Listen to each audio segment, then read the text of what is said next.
Hi students, this is Amuda R, Assistant Professor from the Department of Robotics and Automation. Our subject code is MR3491. Our subject name is Sensors and Instrumentation. Right? So today we are going to discuss about the Unit 3, that is force, magnetic and heading sensor. These are the different types of sensor, that is force sensor, magnetic sensor and heading sensor, that is current sensor. So these are all we're going to discuss. So in this session we are going to discuss about the first topic is strain gauge, right? So strain gauge is a device. This measures the deformation of the object. If any object is deformed, then it will give the electrical signal, right? So through the changes in electrical resistance. Okay, if I give some forces to some object, then the deformation will be occur. So there is a strain. So this strain is measured by the resistance. Okay, the working principle of strain gauge is to detect the geometrical change as resistance changes. So which indicates the level of stress on the material. Level of stress on the material. So which is used in the bridge circuit because the strain gauge is a part of a bridge circuit, so that helps to detect the imbalances in resistance that corresponds to stress or deformation is measured by the central voltmeter. So common uses of strain gauge is in stress on a machinery and structural components, and crucial for safety and functionality. So for analyzing this, the strain gauge is used. So which is a resistor. Strain gauge is nothing but a resistor. So which is looking like this. So this is the construction of our strain gauge. So physical deformation in an object lead to a change in a electrical resistance. So which the strain gauge measures accurately. Okay, the strain gauge measures the resistance. So if any any changes in a resistance means there is a deformation.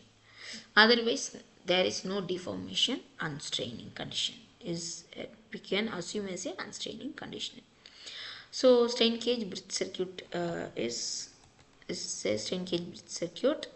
So this is the bridge circuit. Here there is a 3 resistor connected, and other part there is a strain gauge connected instead of a resistor, because the strain gauge also we measure the resistance only. So we are instead of a resistor we are connecting a strain gauge, and it gives the electrical signal as a resistance only. Okay, here R1 and R3 are the ratio arms, so which is equal to each other. R1 and R3 are same. Okay, R2 is a rheostat arm. R2 is a rheostat arm. So as a value equal to the strain gauge resistance, the R2 and the strain gauge is the same. If gauge is unstrained, that is there is no deformation occur, means the bridge is balanced. Okay, the bridge is balanced. So the output is 0. The voltmeter gives the output is 0.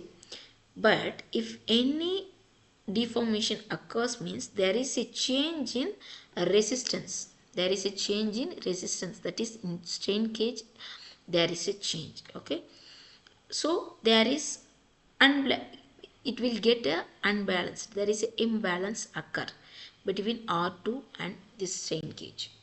So the overall overall bridge circuit is unbalanced. So there is a deformation occurs in this circuit. So which is used in engineering, mechanical engineering development, and to measure the stress generated by the machinery, and in the field of component testing aircraft, like in linkages, structural damages, like. So in engineering development field, strain gauge is used in the bridge. So yes, if any deformation in a bridge, then it will indicate as a electrical signal to us, right? So this application commonly used in load cell, pressure sensor, structural monitoring measures stress and deformation or force. Okay, So this is the application. Next one is a load cell. Load cell uses a strain gauge. What is a strain gauge? It measures the deformation. So load cell also measures the deformation only. Okay. So here it's a transducer which converts the load or force acting on it into an electronic signal. Here the electronic signal can be voltage change or current change or frequency change. That is depending upon the load cell or circuitry, which circuit we are using. Okay. So here it is some load cell diagram. This is the compression. So when we compress something, there is a force is initiated or some deformation will occur. So that is called a tension. So that will measured in a load cell. That will measured in a load cell. Okay. So here you can see this image. So this is the metal I'm using. So from this in ideal stage it will cool the 350 the resistor value is coming like this. If I give some force, like if I in 10 kg I will put on that, I will 10 kg, then what will happen? It will compress. It gets some forces, some deformation occurs. So this load cell measures the deformation. Okay. So the resistance will be changed. So the deformation will be occur. Okay. When I give the 10 kg load, so the object will, what will happen? It deformed. It get force. Okay. So the resistance also changed. So here the various load cell designs in addition to bending beams. So that is a load cell with a column shaped spring elements for high loads, hollow cylindrical load cells for high loads, okay, very high loads. So load cell with spring elements directly from the measuring brackets. So ring torsion load cells, shear beam load cells, load cell with diaphragm spring element. So these are the load cell examples. Okay. So this is the load. So this is the load cell. So here is the, we are applying the load here only. This is the base support. For support we get the output from this strain gauge. This is the strain gauge. If I give some 1 kg or 2 kg 3 kg some loads, then what will happen? This resistance will change. So this element or this beam will get deformed. So this will I get the output. Okay. So for a fluid, is a sensing element. If any changes in a fluid level, then it will give the output as a resistance. Okay. So this is the circuit diagram. It uses the Wheatstone bridge circuit load cell. Actually there is a 4 in around the load cell, there is a 4 resistors are connected. These 4 resistor are the strain gauge only. Okay. Not a rheostat, not a R1 R3 ohm resistors.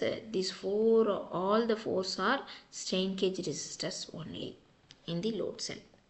So one side is connected with the excitation voltage and another side is connected to the signal output. We can name it as a 1 3 is connected to excitation and 2 4 is connected to the output. Okay.